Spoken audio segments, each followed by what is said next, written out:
Hey, so today we're going to do a year-over-year real estate market review for Aurora.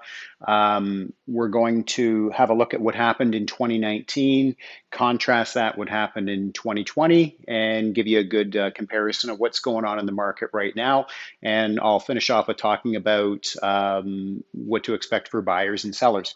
So, year-over-year sales in Aurora in 2019 was 960 total properties. So that is across all home types. So that's condos, semis, towns, detached, everything. So that's up 17% to 1,125 in 2020. Average sale price rose 16% to 1,053,000, up from 906 in 2019 in Aurora. And again, that's averaged out across all home types. Sales to new listings ratio, if you've watched some of my other videos, you'll know that is a great gauge to see how the market is going, see where it's at.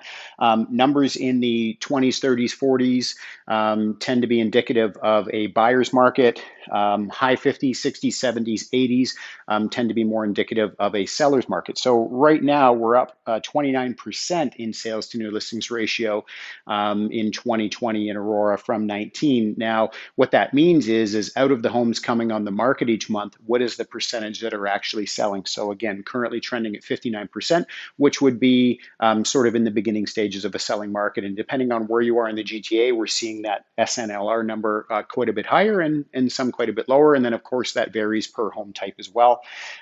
Sale price to list price ratio up 1.9%. So homes getting just under asking, 99.4%. That's up 97.5 in Aurora from a year prior. Days on market down 17%. So 23 days to get a home sold from 28 the year prior. Now, if we look at months of inventory, like sales to new listings ratio, is a great gauge of what's going on in the market. What that tells us is that if no other homes came on the market after today at the current rate that homes are being purchased, how long would it take for the inventory to deplete? So we're actually down 57% to 1.2 months of inventory at the current rate of buying.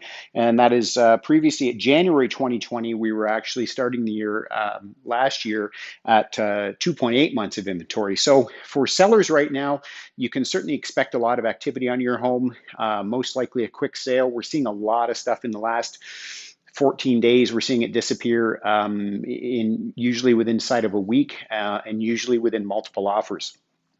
For buyers right now, it's not impossible to buy a home. I would say you would have to be committed to the process. You're going to have to be comfortable with putting in an offer non-conditional with no financing or home inspection conditions.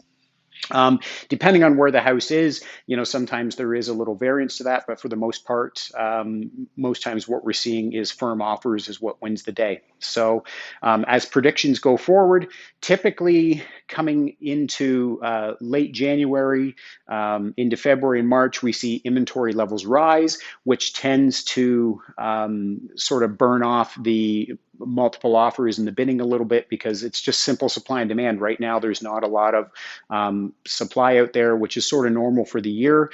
But again, as that inventory builds up, we generally see the scrub off of multiple offers and bidding. So, but with what's going on right now, I don't know that anybody can predict with any certainty what's going to happen in that spring market. So if you have any questions, please don't hesitate to reach out to me.